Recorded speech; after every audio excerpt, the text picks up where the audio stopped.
Hotel प्रतीक पर आपका स्वागत है। बिहार विधानसभा उपचुनाव परिणाम आने के बाद अब राजनीतिक गलियारे में गया जिला में जिस प्रकार से राजनीतिक नेताओं का कद बड़ा और छोटा हुआ है, उसको लेकर चर्चा शुरू हो चुकी है।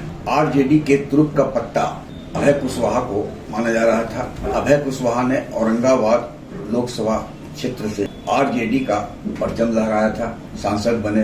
राजपूतों का गढ़ चित्तौड़गढ़ के रूप में चर्चित या कहे विख्यात औरंगाबाद में राजपूत जाति से आने वाले व कई बार के सांसद विधायक रहे सुशील कुमार सिंह को अभय कुशवाहा ने शिकस्त दी थी। आरजेडी ने अभय कुशवाहा को इनाम में संसदीय दल का नेता बना दिया। वैसे लोकसभा में आरजेडी के 4 एमपी हैं, जिनमें मीसा भारती भी शामिल हैं, जो लालू प्रसाद और राबड़ी देवी की बड़ी पुत्री है।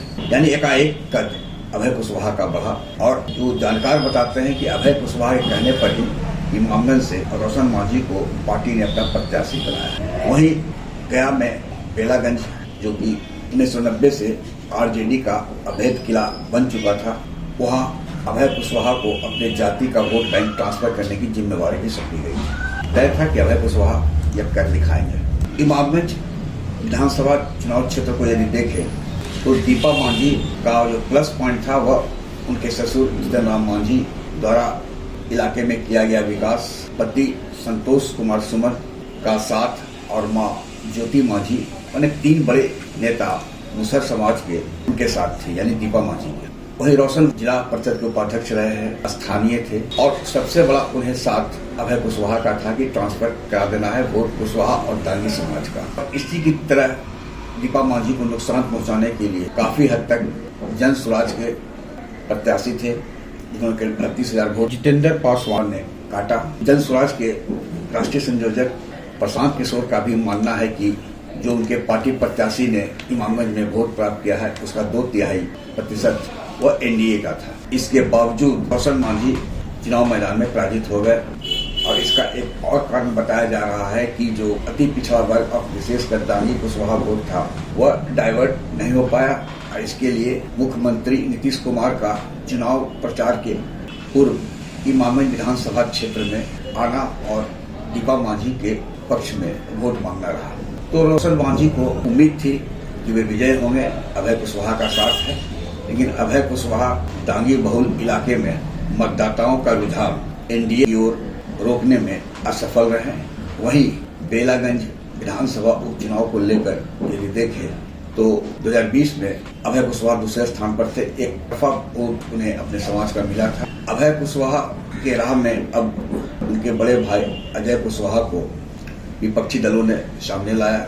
अजय कुशवाहा और अभय कुशवाहा दोनों अपने सगे भाई हैं। अजय बड़े हैं तो अभय छोटे। पूजापी उनका पैतृक आवास है, यानी गांव है। लेकिन वहाँ 6 मतदान केंद्र हैं।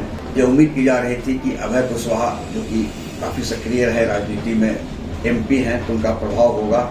लेकिन जानकार बताते हैं कि 6 में से 5 मतदान केंद्रों पर मनोरमा देवी को बढ़त मिली। एक पर अभय कुशवाहा का प्रभाव कहे या मतदाताओं का रुझान, जहां आरजेडी के विश्वनाथ सिंह को बढ़त मिली है।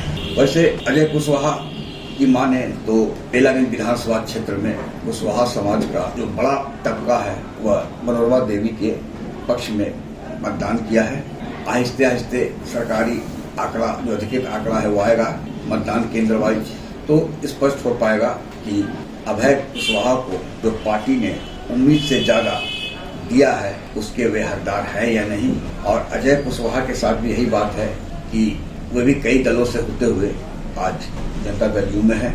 इन दोनों भाइयों को लेकर पूजापी कुशवाहा समाज का सत्ता केंद्र बना, तो इसके पीछे अभय कुशवाहा का राजनीतिक उत्थान एक बड़ा कारण था। अब आगे क्या होगा ये तो स्पष्ट नहीं है, लेकिन इतना तय है कि इस चुनाव परिणाम के बाद अभय कुशवाहा का पार्टी में जिस तरह से उत्थान हुआ था, वहाँ कहीं न कहीं ब्रेक तो लगेगा भी, यह भी तय है। क्योंकि राजनीति में यदि आप पार्टी को कुछ देने में या दिलाने में सफल है तो आपकी पूछ होगी, अन्यथा आहिस्ता आहिस्ता आप हाशिए पर ठेल दिए जाएंगे, यह भी तय है। जैसे अब जदयू के लिए सीट तो बेलागंज निकल चुकी है, लेकिन मनोरमा देवी को अपने आने वाला 10 महीने का कार्यकाल है, उसमें ऐसा कुछ करना होगा कि फिर कुर्सी बचाने में कामयाब हो जाए।